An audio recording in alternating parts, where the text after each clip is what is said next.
அமெரிக்காவில் பார்த்தீங்கன்னா இதுக்கு கூட மிஷினா அப்படிங்கிற மாதிரி புக்கு கலெக்ட் பண்ணுறதுக்கும் புக்கை ரிட்டர்ன் பண்ணுறதுக்கும் ஃபைனு கலெக்ட் பண்ணுறதுக்கும் எல்லாத்துக்குமே ஒரு மிஷின் வந்து லைப்ரரியில் வச்சுருக்காங்க. ஆமாங்க, அமெரிக்கன் லைப்ரரியில் ஒரு நாளைக்கு 100 புக்குக்கு மேலவே நம்ம எடுத்து ஃப்ரீயாக படிக்கலாம். லைப்ரரியில் புக்கு மட்டும் கிடைக்காதுங்க, அதை தவிர்த்து என்னெல்லாம் இருக்கும் அப்படின்னு பார்த்தீங்கன்னா டிவிடி, ப்ளூரே, கேமிங் சீரீஸ் அப்படின்னு சொல்லிட்டு எல்லாமே எடுக்கலாங்க.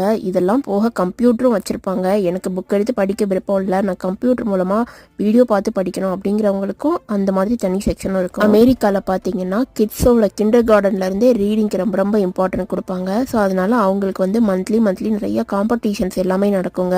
ஸ்டோரி டெல்லிங் அப்படின்னு சொல்லிட்டு லைப்ரரி மாதிரி கிடையாதுங்க, அது ஒரு மினி ஸ்கூல்னு தான் சொல்லணும். அங்கே இருக்கிற எல்லாமே ஃப்ரீ அப்படிங்கிற மாதிரி எஜுகேஷனுக்கும் ரொம்ப ரொம்ப இம்பார்ட்டன்ட் கொடுப்பாங்க. இன்னைக்கு பார்த்தீங்கன்னா நான் பம்பனா ஃபிஷ் குழம்பு தாங்க வச்சேன். பம்பனா ஃபிஷ் குழம்போட ஸ்பெஷலே என்னன்னா போன் ரொம்ப கம்மியாக இருக்கும், ஃப்ளஷ் அதிகமாக. அங்கே போட்ட மீன் குழம்பு தாங்க பண்ணியிருந்தேன். டுமாரோ போடுற ஷார்ட்ஸில் மீட் பண்ணலாங்க.